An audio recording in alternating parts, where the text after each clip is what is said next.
পারিবারিক সূত্র অনুযায়ী ১৬ বছর বয়সেই দুই পরিবারের সিদ্ধান্তে ঘরোয়া পরিবেশে সম্পন্ন হয়েছে তার বাগদান। এই ঘটনাটি বর্তমানে নেট দুনিয়ায় বেশ চাঞ্চল্যের সৃষ্টি করেছে। ইসলামে বিয়ের জন্য সুনির্দিষ্ট কোনো বয়সের বাধ্যবাধকতা নেই, তবে ইসলাম বিয়েকে কেবল একটি চুক্তি নয়, বরং একটি পবিত্র ইবাদত এবং মানসিক প্রশান্তির মাধ্যম হিসাবে দেখে। ইসলামের সক্ষমতাকেই মূল প্রাধান্য দেওয়া হয়েছে। সূরা রুমের ২১ নম্বর আয়াতে মহান আল্লাহ বলেছেন, তিনি আমাদের জন্য আমাদের মধ্য থেকে সঙ্গী সৃষ্টি করেছেন, যাতে আমরা একে অপরের কাছে প্রশান্তি পাই। এই প্রশান্তিই হল দাম্পত্য জীবনের মূল ভিত্তি।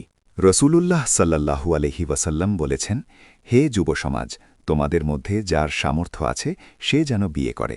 হাদিস বিশারদদের মতে সামর্থ্য মানে কেবল শারীরিক সক্ষমতা নয়, বরং মোহর প্রদান ও স্ত্রীর ভরণ পোষণের আর্থিক ও মানসিক ক্ষমতাও এর অন্তর্ভুক্ত। ইসলামিক স্কলারদের মতে নৈতিক অবক্ষয় থেকে বাঁচতে সক্ষম ব্যক্তির দ্রুত বিয়েই সমাধান। তবে বিয়ের পর একটি নতুন পরিবারের দায়িত্ব নেওয়ার মতো মানসিক পরিপক্কতা থাকা অপরিহার্য। ইসলাম সক্ষম ব্যক্তির বিয়েতে সবসময় উৎসাহ দেয়। অন্যদিকে বাংলাদেশের প্রচলিত আইন অনুযায়ী মেয়েদের বিয়ের সর্বনিম্ন বয়স ১৮ এবং ছেলেদের ২১ বছর। দেশের সুনাগরিক হিসেবে রাষ্ট্রীয় আইনের প্রতি শ্রদ্ধাশীল থাকা আমাদের সকলের নৈতিক দায়িত্ব।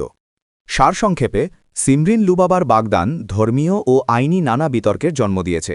ইসলাম শারীরিক ও আর্থিক সক্ষমতার ওপর গুরুত্ব দিলেও বাংলাদেশের আইন অনুযায়ী বিয়ের নির্দিষ্ট বয়সসীমা রয়েছে, যা পালন করা জরুরি।